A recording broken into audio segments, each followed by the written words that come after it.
જે થિયેટર છે that is an actors medium અને જે મૂવી છે સિનેમા છે it is a directors medium. તમે કેટલા અગ્રી થાવ છો?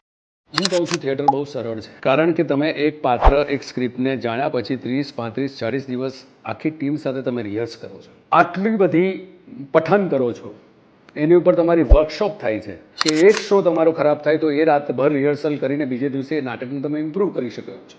સિનેમા તમને સ્ક્રિપ્ટ આપવામાં આવી અને 50 દિવસ 40 દિવસના ટુકડાઓમાં જીવવાની છે. એમાં તમારે પ્રોડક્શનની પરિસ્થિતિ સમજીને પ્રથમ દિવસે 6 ટુકડાઓ કરવાના છે. સીન નંબર 12 કરવાનો, સીન નંબર 29 કરવાનો, સીન નંબર 52 કરવાનો, સીન નંબર 62 કરવાનો છે. ત્યાં તમને ઇન્સ્ટ્રક્શન એસિસ્ટન્ટ આવીને જાય આપે સ્ક્રિપ્ટ કે આપણે આજે સીન કરીએ છીએ આ, અને અચાનક જ આ કહે છે કે અહીંયા લાઇટ હમણાં કટ થાય છે, અહીંયા શૂટ થાય નથી, અને આપણે ટ્રાવેલ કરવાનું શરૂ કરીએ છીએ. તમારી ઇકોનોમીના કારણે ફટાફટ બધા પોતપોતાનું કામ કરવામાં મશગુલ હોય છે અને એક્ટર ત્યારે એકલો બેઠો હોય છે અને એક્ટરની પાસે છેલ્લી ઘડી આવે કે આપણે આ નથી કરી આ કરી રહ્યા છે. અને એ વખતે તમારે નક્કી કરવાનું છે કે 22મા સીન સુધીનો મારા કેરેક્ટરનો ગ્રાફ આ છે, 52મા સીનમાં આટલો બદલાયેલો છે, વચ્ચેના સીન શૂટ નથી થયા અને મારે એ સૂર મેળવવાનો છે. અને પછી તમે લટકતી તલવારો છે કે એડિટર આને કઈ રીતે કાપશે. 2 ફ્રેમ વધારે કપાઈ ગઈ તો એ ઇમોશન્સ તમારી વધારે લિંગરિંગ થશે અને 2 ફ્રેમ અર્લી કપાઈ ગઈ તો તમારી ઇમોશન પહોંચશે જ નહીં.